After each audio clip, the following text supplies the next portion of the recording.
Cantamos esta canción última, Yo quiero más de ti, comenzaba así, ¿no? No es una cosa que le tengamos que pedir al Señor, es una cosa que depende de nosotros. El Señor está ahí, ¿verdad? Esperando justamente de nosotros que sea así en nuestras vidas. Muy bien, con el frío venimos unos cuantos, yo pensé que íbamos a hacer menos. Me pasó algo parecido con en la escuela dominical, así como preparábamos el desayuno también. Preparamos un poco menos de leche, un poco menos de pan. Después tuvo que salir Gisela a comprar pan enfrente porque nos quedamos cortos, gracias a Dios. Pero bueno, no vamos a hacer mucha introducción porque no quiero pasarme mucho de la hora. Yo tengo una presentación ahí que podemos ir poniendo la primera diapositiva. Ahí está. De eso es lo que vamos a meditar en esta noche, de su voluntad para nuestras vidas. Sabe que en diferentes ambientes donde podemos encontrarnos, ¿verdad? Siempre encontramos grupos distintos de personas. Así sea en el trabajo, ¿verdad? Podemos encontrar tal vez a los obreros, por otro lado a los jefes, aquellos que están tal vez unidos a un sindicato, los que no están unidos al sindicato. Siempre hay grupos de personas diferentes. Y vamos a estar viendo algunos ambientes, algunas escenas en la vida del Señor y en la vida de algunos siervos del Señor, que sin entrar al detalle en cada una de estas historias, igual de todas maneras vamos a deducir, ¿verdad? Qué es lo que quiere el Señor de nosotros, de sus hijos, de sus discípulos. ¿Podríamos poner la primera, Mati? Allí esa primera escena, también por ir rápido ya les voy a decir de qué se trata. Es la escena del Señor en la casa de Marta. Allí está Marta sirviendo y María a los pies de Jesús.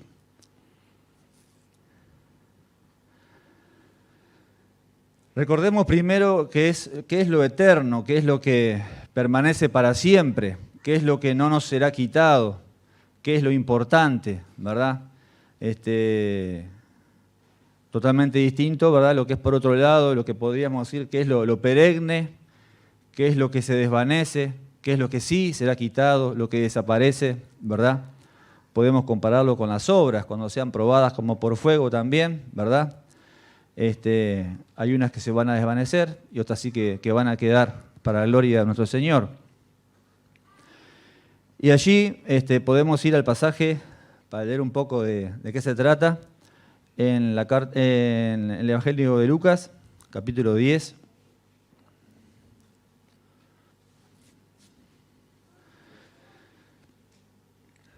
Verso 38. Dice, aconteció que yendo de camino entró en una aldea, el Señor Jesús, y una mujer llamada Marta le recibió en su casa. Esta tenía una hermana que se llamaba María, la cual sentándose a los pies de Jesús oía su palabra, ¿verdad? Hermanas de Lázaro. Pero Marta, son estos tres personajes los que se cuentan aquí, lo que cuenta Lucas. Pero Marta se preocupaba con muchos quehaceres y acercándose dijo, Señor, ¿no te da cuidado que mi hermana me deje servir sola? Dile, pues, que me ayude. Respondiendo Jesús le dijo, Marta, Marta, afanada y turbada estás con muchas cosas, pero solo una cosa es necesaria y María ha escogido la buena parte, la cual no le será quitada, que mencionábamos hace unos momentos. María muestra, ¿verdad?, que quería sin duda tener un encuentro con el Señor. Allí, ¿verdad? Se la ve inclusive en esa pintura atenta al Señor. Pero Marta, en cambio, preocupada por los quehaceres, por las distracciones que nublaban su vista, ¿verdad?, no se daba cuenta de qué era lo que realmente importaba en ese lugar, ¿verdad?, en su casa, qué era lo más importante y lo eterno. Nuestro Señor valora más, ¿verdad?, el que estemos a sus pies, ¿verdad?, disfrutando de Él, aprendiendo de Él, escuchándole, hablando con Él, ¿verdad?, que lo que podría ser el servicio, ¿verdad? Muchos de aquí servimos en diferentes lugares de la iglesia, ¿verdad? Pero tal vez, como Marta, tal vez también podría haber pensado, debemos tener cuidado de no manchar nuestro servicio, tal vez con orgullo, ¿verdad? O sentirnos tal vez importante por lo que hacemos. Al respecto, después de leer algunos comentarios, escribe Charles Ehrman lo siguiente. Dice, aunque el maestro aprecia todo aquello que emprendemos por su causa, él sabe que nuestra primera necesidad es que nos sentemos a sus pies y aprendamos su voluntad.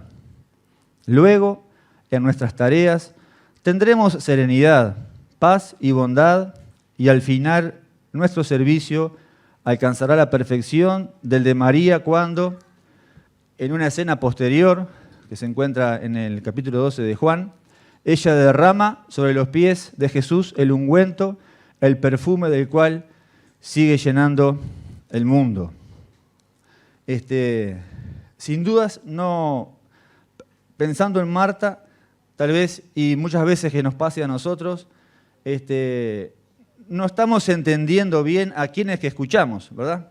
Acá me toca hablar a mí, están escuchando mi voz, que ya tengo bastante seca la garganta, pero estaba cerrada la cocina ahí cuando fui a buscar un poco de agua. Pero no es la persona quien habla aquí delante, ¿verdad? Tenemos que tratar de estar atentos a la voz del Señor, ¿verdad? Abrir nuestros corazones cada vez que escuchamos el mensaje, ¿verdad? Cada vez que leemos su palabra, que estamos a solas con el Señor, que hablamos con Él, tratar de escucharle, abrir nuestro corazón. Podemos capaz pasar una... Ahí va. Ahí está, suficiente. Estamos expectantes a escuchar su voz, pero si tal vez venimos, ¿verdad?, deseando escuchar cuál es su voluntad para mí, para mi vida, ¿verdad?, que es el tema de hoy, ¿cómo no estar atentos? Uno de acá arriba ve caras de cansados, cara de tal vez algunos que están distraídos. Me ha pasado a mí, tal vez en algún mensaje, me acuerdo de una escuela dominical allí en Reducto, que estaba muy, muy cansado, no podía con el sueño. No pude entender nada. También he visto hermanos, tanto acá como en Reducto, que también algunos del cansancio, ¿verdad?, por allí se duermen. Le he preguntado a algún hermano, le digo, ¿a vos te pasa o me pasa solo a mí? Le digo, no, a veces pasa así de ver a algunos hermanos que se duermen, pero...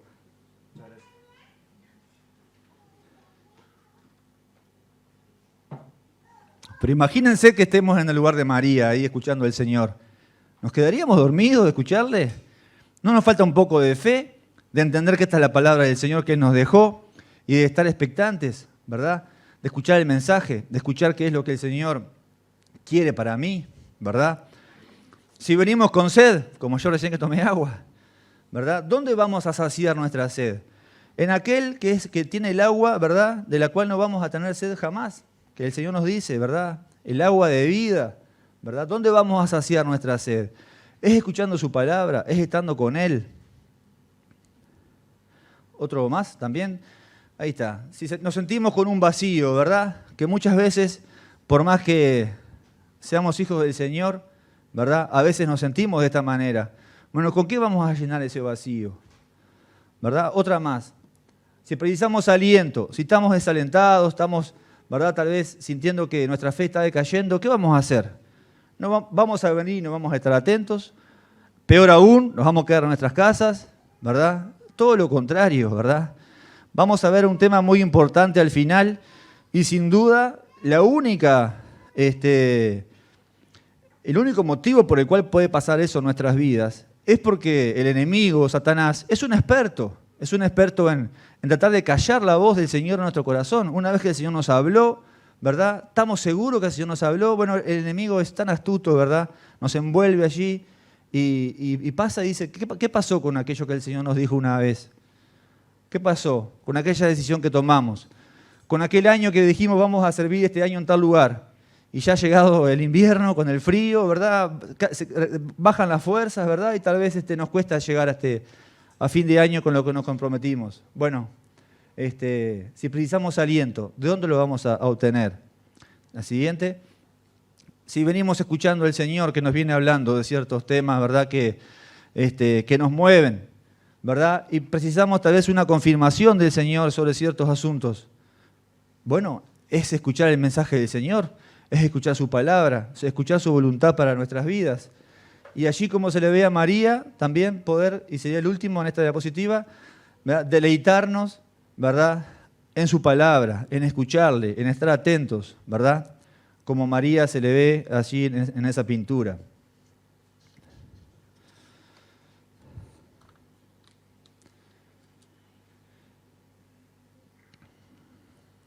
Vamos a la siguiente escena, digamos. Ahí está, por ahí está bien. Bueno, esa es la del joven rico. Ciertamente él vino entusiasta a hablar con el Señor, ¿verdad? Podemos a la siguiente. Dos más. Allí, ¿verdad? Seguir queriendo hacer el bien, que según él venía haciendo, ¿verdad?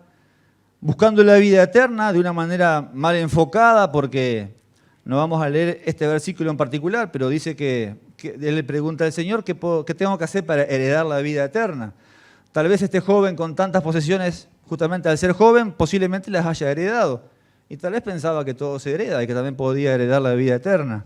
Pero él tiene ese interés por la vida eterna de todas maneras, ¿verdad? Y viene al Señor.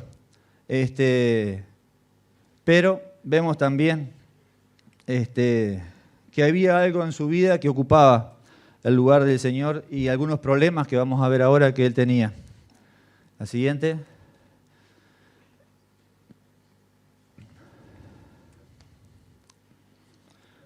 Vamos a leer el pasaje, un versículo de este pasaje en Lucas capítulo 18.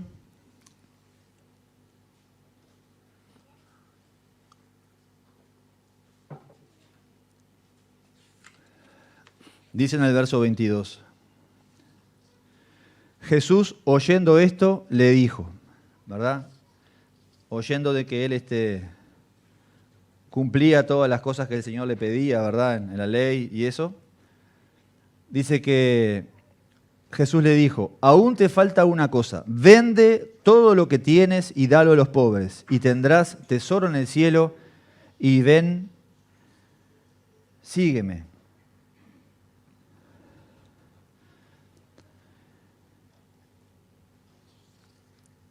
En el siguiente versículo que no leímos, dice que él se va triste, ¿verdad? Porque justamente estas posesiones eran lo que le quitaban el lugar al Señor en su vida. Estas posesiones eran más importantes para él de lo que el Señor debía hacer. El primer lugar de su vida no lo tenía el Señor, sino sus posesiones. Y le faltaba eso, ¿verdad? Lo más importante que dice allí en la primera parte del versículo que acabamos de leer. Pero esa cosa que le faltaba está asociado con la última parte del versículo que leímos, que es para seguir al Señor, para ser su discípulo, era la cosa que le estaba faltando. Porque para ser su discípulo también, en otra parte de la Biblia, leemos que cuando le preguntan cuál es el primer y más grande mandamiento, ¿verdad? ¿Cuál es? Amarás al Señor tu Dios con toda tu fuerza. ¿Y el segundo cuál es? Amarás a tu prójimo como a ti mismo. Muy bien. Y la siguiente, ahí está. Ahí tenemos que ya no cumplía con lo primero de ser su discípulo, digamos, que era que Dios no era su primer amor. Otro punto que vemos allí en el pasaje, dice que le dice el Señor, vende todo lo que tienes. Vamos a la siguiente diapositiva ahí. No entregarse por completo al Señor. Esto es una cosa que vamos a insistir bastante en este rato, ¿verdad? Que es lo que el Señor quiere de nosotros. Él no quiere parte de nosotros. Él quiere todo de nosotros. Que le entreguemos todo lo que somos. Eso es lo que el Señor quiere de sus discípulos. También vemos que el Señor le dice, vende todo lo que tienes y dalo a los pobres. Por esto decimos que le faltaba el amor al prójimo, que es la siguiente. que es el segundo mandamiento, ¿verdad? Que mencionamos hace un rato. Pero el Señor, cuando le pide, ¿verdad?, todo lo que tiene, el Señor, ¿verdad?, a cambio le dice: tendrás tesoro en el cielo.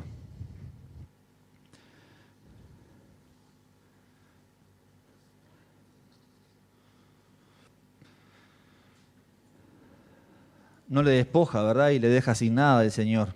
Es más, le quita lo que es perenne, lo que es pasajero, ¿verdad?, para darle algo que va a ser para toda su eternidad.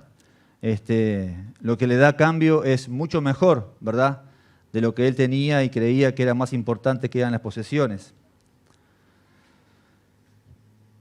Y luego al final del versículo, que le dice: ven y sígueme. Esto de seguir al Señor nos da la seguridad a nosotros, ¿verdad?, de que no vamos a estar solos, que Él va a ir delante nuestro, ¿verdad? Eso nos va a dar seguridad, nos va a dar confianza, nos va a dar paz, nos va a dar victoria en las cosas que emprendamos, que el Señor nos muestre que tengamos que hacer. Ahora, el joven rico se fue triste porque tenía muchas posesiones, ¿verdad?, que para él eran demasiado, ¿verdad?, comparado a lo que él esperaba de ser un discípulo del Señor. Pero pensemos en nuestras vidas también. Nosotros, ¿verdad?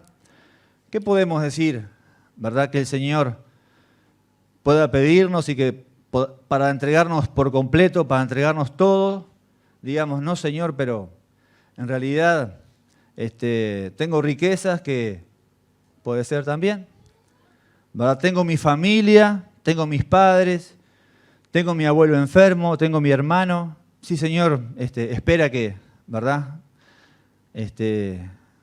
No es el momento ahora para seguirte. También puede ser que tengamos bienes, que tengamos posesiones, ¿verdad? Y el Señor capaz que nos pide que abandonemos todo eso, ¿verdad? ¿Cuántos misioneros sabemos que estando en lugares de mucha comodidad, con muchos bienes, han abandonado todo y han venido acá al Uruguay, han ido a África, a tantos lugares, ¿verdad? Tal vez el trabajo, las comodidades, la salud. Decimos: sí, pero en ese lugar hay muchas enfermedades. ¿Qué va a ser de nosotros? No sé si era la señora Andrés, que estaba embarazada cuando fueron a Paraguay, ¿no? Sí, bueno, ella estaba embarazada, estaba por tener familia, y iban a ir ahí a un lugar totalmente, como que dicen, la nada. Y a mí me golpeaba muy fuerte esto, ¿no? Bueno, tantas de estas cosas podemos tener nosotros, hermanos, que no nos dejan el dar el todo por el Señor, ¿verdad? El frío, como el día de hoy, no es para la mayoría de los que están acá, para todos los que están acá. El calor, tantas cosas que podemos nosotros poner como excusa, ¿verdad?, para no darnos el todo para el Señor.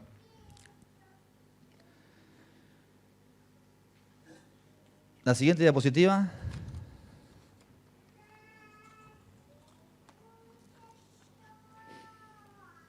Bueno, por ahí. Este personaje es Saulo, ¿verdad? Para presentarlo, descolgamos nomás todas las de esta diapositiva, ¿verdad? Él en una oportunidad, ¿verdad?, que menciona lo que era él antes de tener el encuentro con el Señor. Dice: circuncidado, como está allí, que leemos, del linaje de Israel, de la tribu de Benjamín, hebreo de hebreos, fariseo, perseguidor de cristianos e irreprensible. Leía por ahí también: considerado por los rabinos como uno de los jóvenes más prometedores del judaísmo. En cuanto al celo, superaba a todos sus contemporáneos. Pero el celo y el amor de Dios, de él hacia el Señor, era realmente así, era realmente, digamos, imitable, ¿verdad? El tema es que él estaba confundido. Él no había entendido, él no había tenido un momento de ver a Jesús, un encuentro con el Señor. A él le faltaba eso. Él pensaba que esta secta de religiosos, ¿verdad?, eran herejes, decían que había un Jesús que ya estaba muerto para él, y pensaba que matando a estos religiosos herejes, digamos, iba a terminar con el cristianismo. Eso es lo que él decía, ¿verdad? Y inclusive antes de ese momento del encuentro con el Señor, él consintió en la muerte de Esteban, decía, ¿verdad? Y bueno, gloria a Dios por esos momentos, ¿verdad?, de persecución de la iglesia, porque allí fue donde se desparramó, digamos, ¿verdad?, el cristianismo por el mundo, ¿verdad?, a raíz de esa persecución y a partir de esa muerte.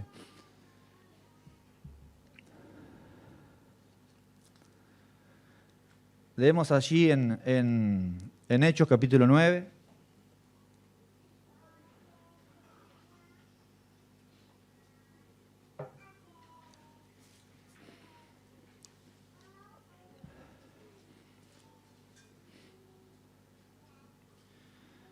Él venía con cartas para ingresar a las casas y capturar a los cristianos y llevarlos a juicio. Y en ese camino que venía, ¿verdad?, con otras personas a su lado, se le aparece el Señor, y luego allí él cae, digamos, y en el versículo 6 dice, él, temblando y temeroso, luego de que el Señor le dice, Saulo, Saulo, lo llama, le dice, ¿por qué me persigues? Dice, él, temblando y temeroso, dijo, Señor, ¿qué quieres que yo haga? Y el Señor le dijo, levántate y entra en la ciudad y se te dirá lo que debes hacer. Allí en la ciudad habían algunos discípulos, uno de ellos de nombre Ananías. El Señor se le aparece y le dice que va a recibir al futuro Pablo, lo llama por Saulo, ¿verdad? Ya Ananías se habrán parado los pelos, sabiendo que este Saulo era el perseguidor de la iglesia que venía a la ciudad justamente a atraparlos. Pero el Señor le dice allí en el verso 15 a Ananías, le dice, ve, porque instrumento escogido me es para llevar mi nombre en presencia de los gentiles y de reyes y de los hijos de Israel.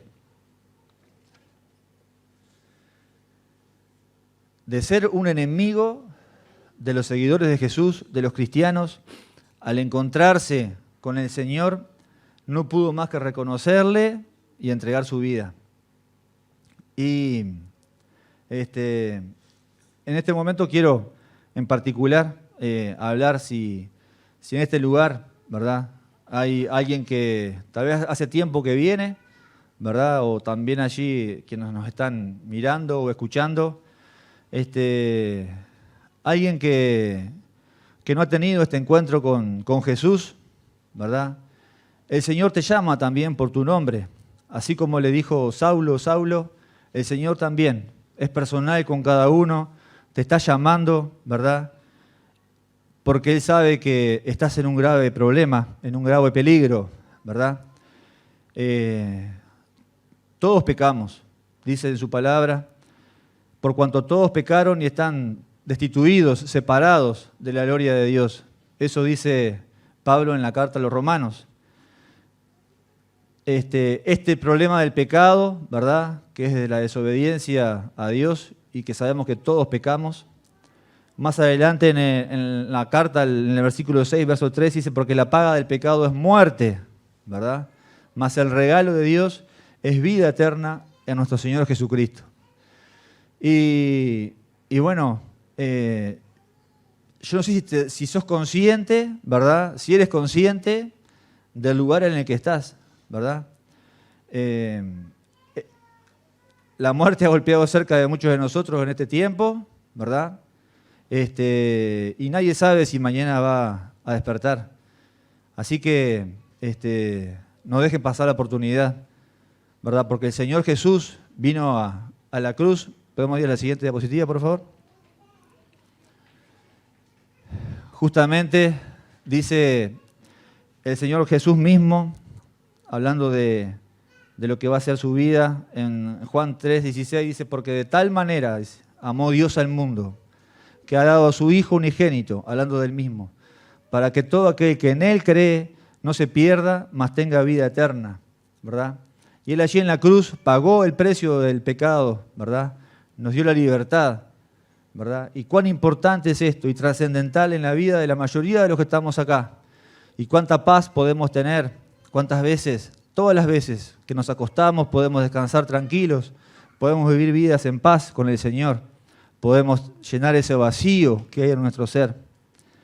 Luego dice en Juan 1:12, más a todos los que le recibieron, a Jesús como su Salvador, a los que creen en su nombre, les dio la potestad de ser hechos hijos de Dios.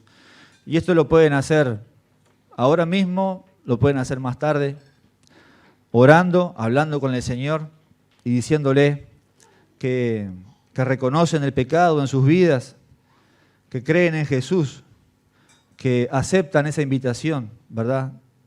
De que Él haya perdonado nuestros pecados allí en la cruz, de que Él murió por nuestros pecados, que al tercer día resucitó y su sangre nos limpió. Pedirle perdón, ¿verdad? Y de esa manera poder ser hechos hijos de Dios como la mayoría de los que estamos acá. Y bueno, el tiempo de salvación es ahora, la gracia es hasta hoy, y no dejen pasar de dormirse esta noche antes de arreglar estas cuentas con el Señor.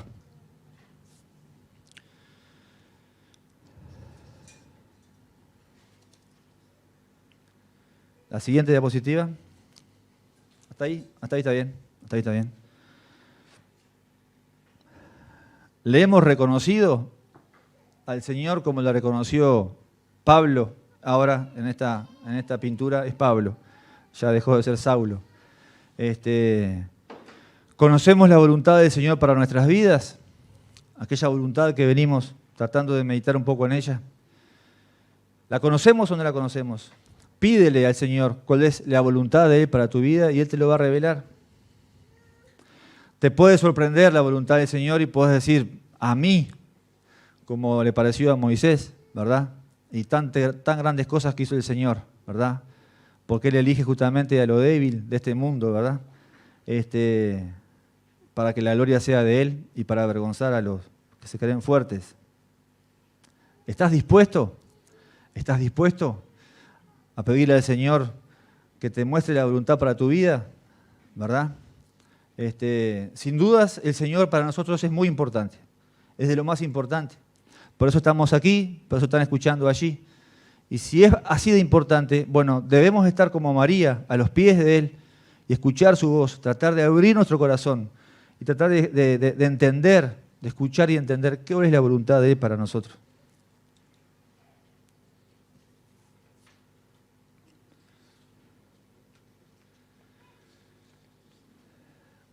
Hay muchas veces que la voluntad del Señor puede ser dolorosa para nuestras vidas. La siguiente, por favor.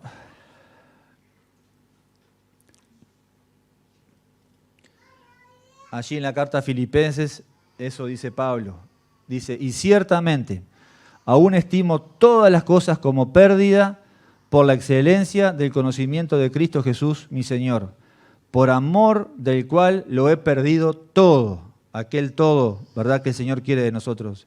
Y lo tengo por basura, sabiendo de lo perenne de las cosas de este mundo, para ganar a Cristo. Sin dudas que el celo, ¿verdad?, estaba en él, en el celo de servir a Dios, de amar a Dios. Antiguamente equivocado, sí, ¿verdad? Equivocado. Pero luego del encuentro con Jesús, ¿verdad?, tomó un rumbo distinto la vida de Pablo. Siguiente.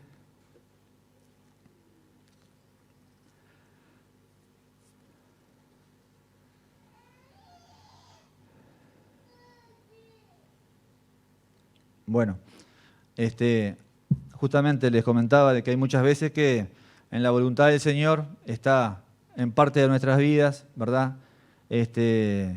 acompañada de dolor y de pérdida.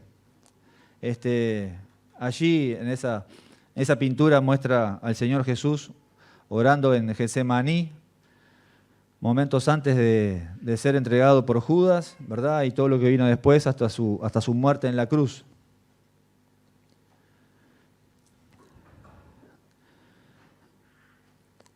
Siguiente, ahí. De esto no hay dudas. Este es mi Hijo amado en quien tengo complacencia. Esto le dice, es la palabra del Señor que viene del cielo una vez que Él es bautizado, ¿verdad? Allí al comenzar su ministerio, cuando Juan le bautiza, esta fue la palabra que se escuchó del Señor hacia su Hijo. Y de esto no hay dudas, de esto no tenemos que tener dudas, hermanos, ¿verdad? Que es así el Señor con nosotros, ¿verdad? Pero hay veces que nos toca pasar por, ¿verdad?, momentos de dolor y de pérdida, pero que el enemigo no ponga en nuestro corazón algún sentimiento de que el Señor no nos ama.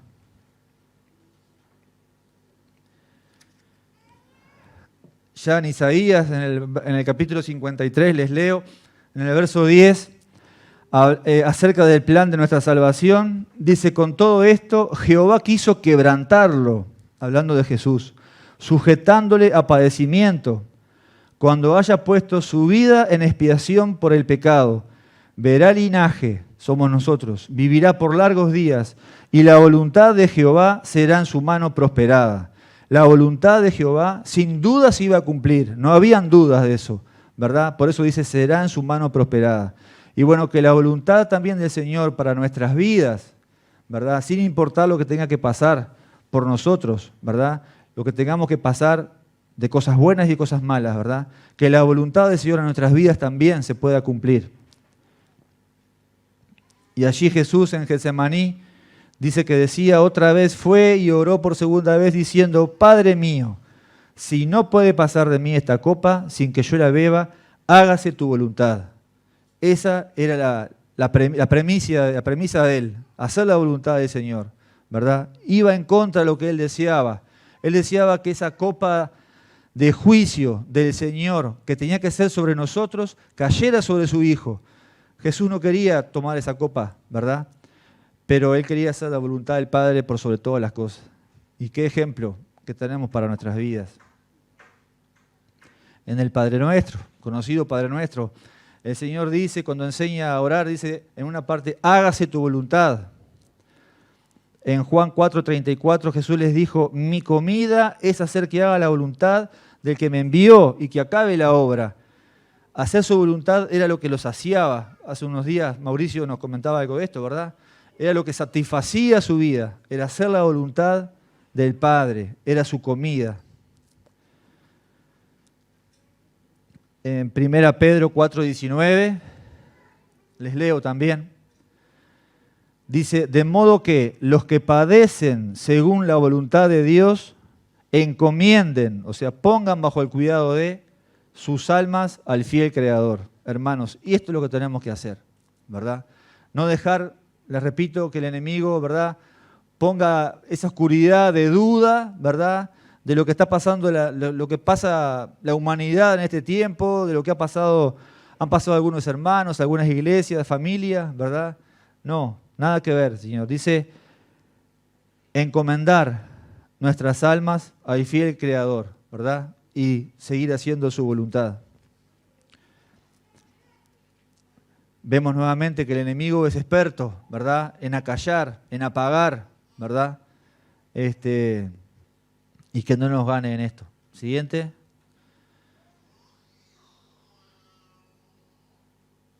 Bien, allí ese es un dibujo de lo que sería el Señor hablando a grandes multitudes. Y podríamos buscar allí en el Evangelio de Lucas, capítulo 14.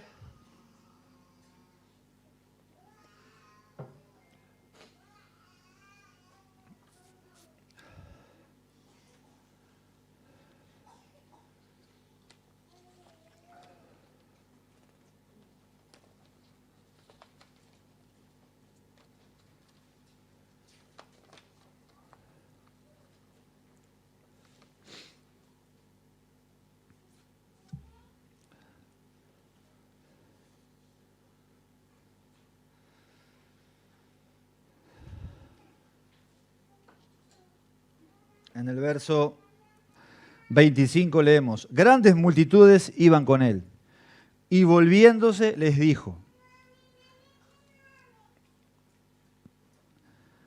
grandes multitudes eran alimentadas por él también, ¿verdad? Grandes multitudes le seguían por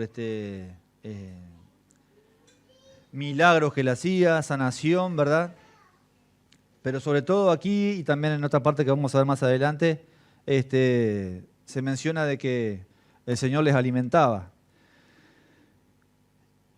Y los discípulos de él no eran solamente aquellos 12 que se mencionan, de los cuales uno es Judas Iscariote, ¿verdad? Pero hablando de esto de los discípulos, ¿nosotros somos sus discípulos? Es una pregunta ahí que sin hablarlo pueden ir pensando. ¿Somos discípulos del Señor? ¿A quién de nosotros el Señor le ha pedido todo? ¿Somos discípulos del Señor? Bueno, si aceptamos al Señor como nuestro Salvador, ¿verdad? Y estamos aquí, pues queremos seguir al Maestro, queremos seguirle y por eso estamos acá. Sí, somos discípulos del Señor. ¿A quién el Señor le ha pedido todo? ¿A quién le ha pedido todo? A todos nosotros el Señor nos ha pedido todo. No te ha pedido una parte de ti. El Señor te quiere por completo. El Señor ha pedido todo de cada uno de nosotros. ¿Le hemos dado todo al Señor? ¿Le hemos dado todo al Señor? No. Somos deudores del Señor.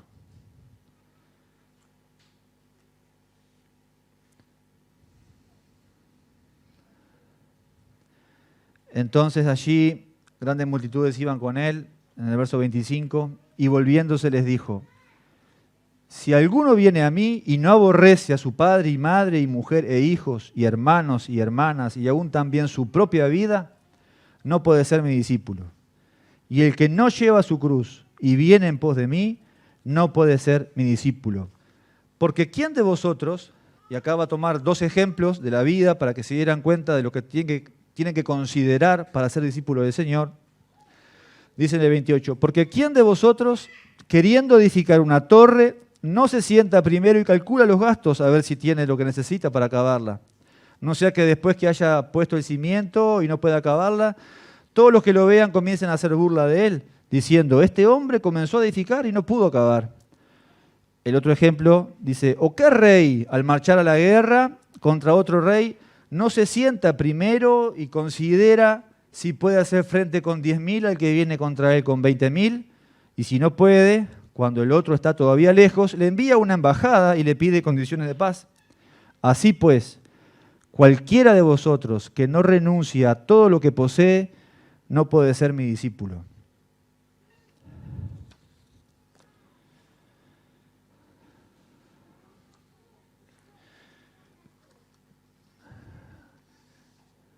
Qué mensaje para toda esa gente que estaba ahí, ¿no? Qué mensaje para todos nosotros. El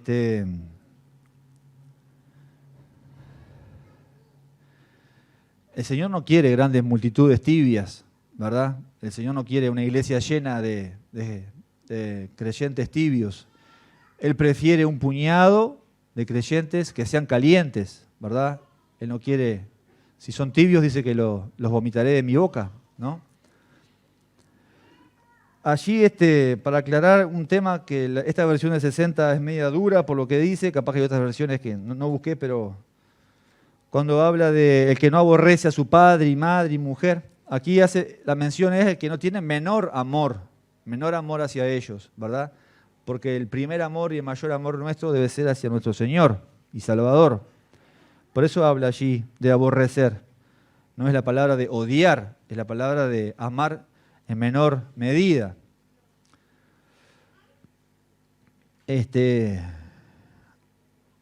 Mencionar esto y luego mencionar y el que no lleva su cruz, estas palabras parecen, ahí está, vamos bien, gracias, vamos bien. Con la diapositiva ahí, muy bien. Parece más sencillo decir esto, ¿verdad? Pero acá, hablando de sus discípulos, ¿verdad? El que no lleva su cruz es el que lleva una vida cristiana, como le dicen los jóvenes, light. Bueno, eso capaz que ya está medio hasta desactualizado. Van a ver otras frases más modernas, pero, ¿verdad? Es el que se mimetiza con el mundo, ¿verdad? El que pasa desapercibido. Ese es el que no lleva su cruz. El que se muestra como un seguidor del Señor, como un cristiano verdadero, ¿verdad? Y su vida refleja lo que él dice ser, ¿verdad? Sin duda que va a tener oposición, va a tener al enemigo, a Satanás mismo, ¿verdad? Tratando de voltearlo. Mientras meditaba esto, pensaba en estos últimos días que se han, hemos visto la mano del enemigo, ¿no? Tratando de socavar acá un poco tal vez el ánimo de venir, o al ómnibus cuando han ido con los adolescentes, ¿verdad? Gente haciendo cosas del enemigo, ¿verdad? Para el ómnibus, pero bueno, cuando tenemos oposición, hermanos, es porque andamos bien. Y si tenemos oposición en nuestras vidas, es porque no nos estamos mimetizando, ¿verdad? El nadar contra la corriente, sabemos que lleva de nosotros un desgaste, lleva de nosotros dolor, ¿verdad? Soledad muchas veces en el trabajo, soledad en las compañías, ¿verdad? Porque somos distintos al mundo. Bueno, y esto es, en cierta manera, llevar su cruz.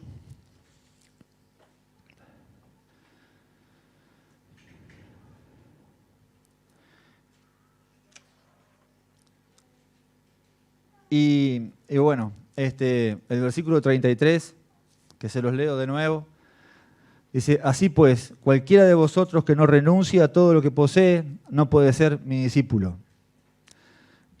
Bueno, esto debe sonar en nosotros como un terremoto en nuestros pies, ¿verdad? En donde estamos parados, de considerar, ¿verdad?, a lo que debemos renunciar para ser discípulos de Cristo.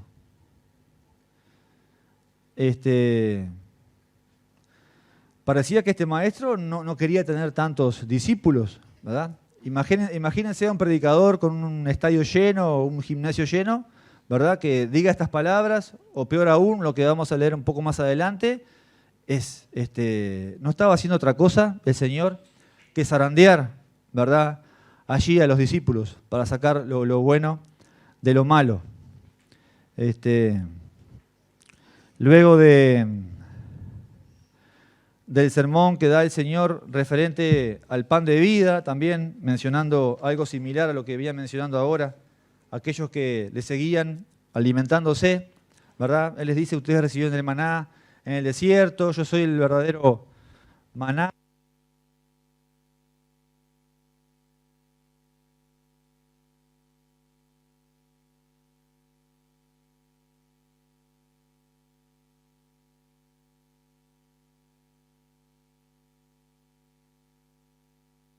Hola. Muy bien, gracias.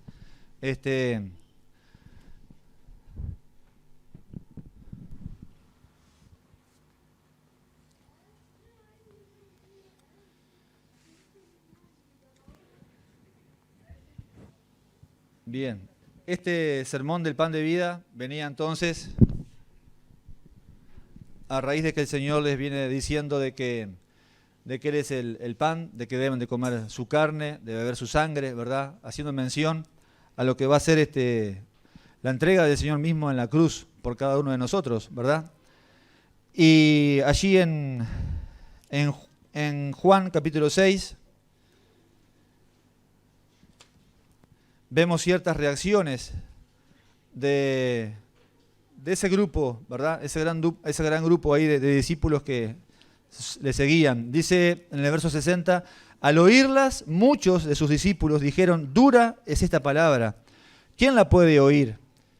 Y en el verso 66 dice: desde entonces muchos de sus discípulos volvieron atrás y ya no andaban con él.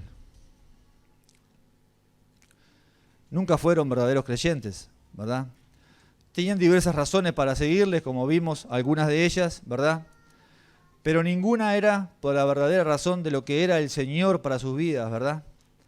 El amor mismo hacia la persona de Jesús, el reconocimiento, ¿verdad?, de que era el Hijo de Dios, ¿verdad?, Dios mismo aquí en la tierra, el Mesías. Bueno, todo eso sin duda no se les pasaba por la cabeza. Y bueno, la siguiente. Y allí como que quedan, el Señor queda con los 12, ¿verdad? Y en el verso 67 dice eso: ¿queréis acaso iros también vosotros? Y bueno, el Señor quiere realmente, ¿verdad? Discípulos, como ya lo hemos mencionado, verdaderos, calientes, ¿verdad? Deseosos de hacer su voluntad.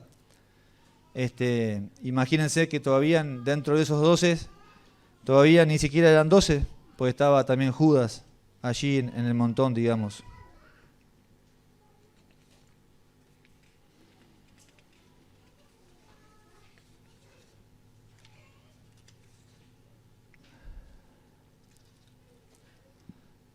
Vamos a la siguiente.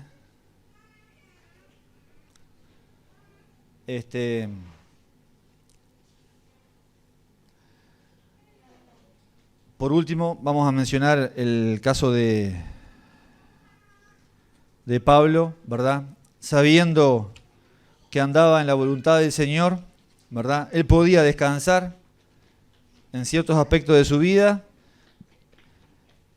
Allí en Hechos 23:11, les leo, dice que a la noche siguiente se le presentó el Señor y le dijo: ten ánimo, Pablo, pues como has testificado de mí en Jerusalén, así es necesario que testifiques también en Roma.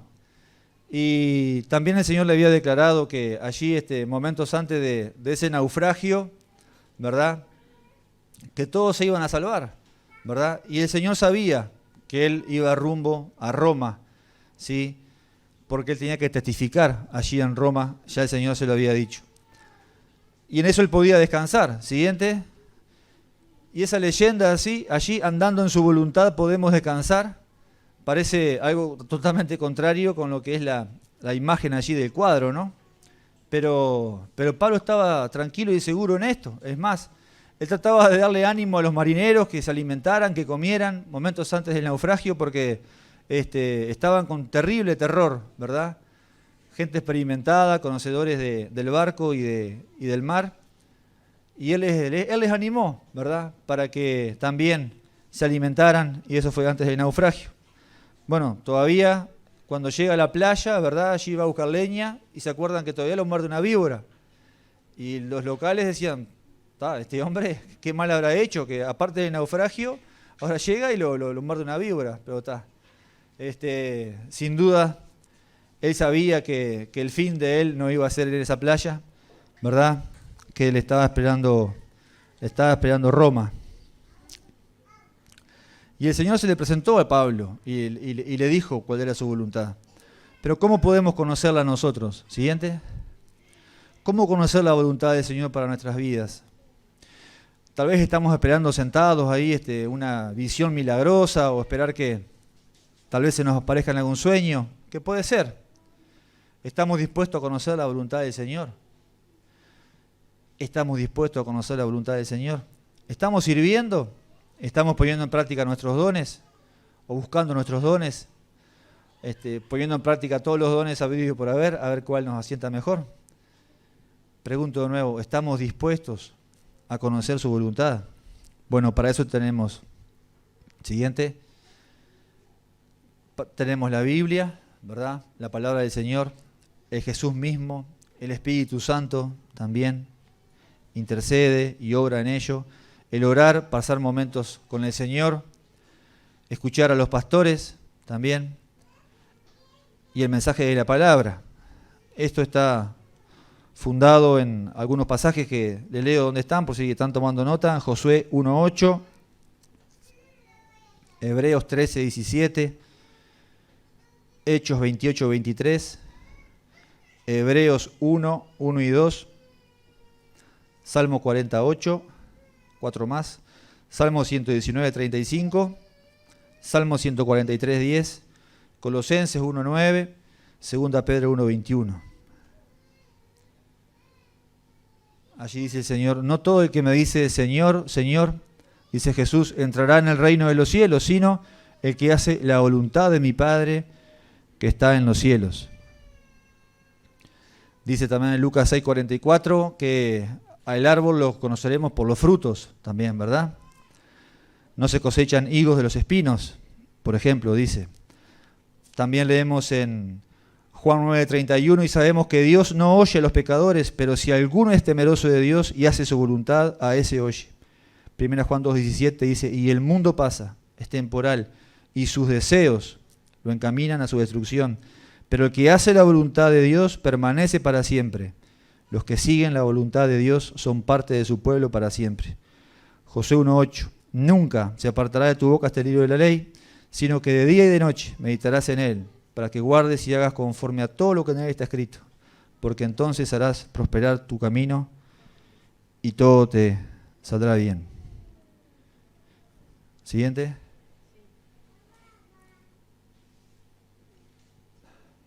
Sí.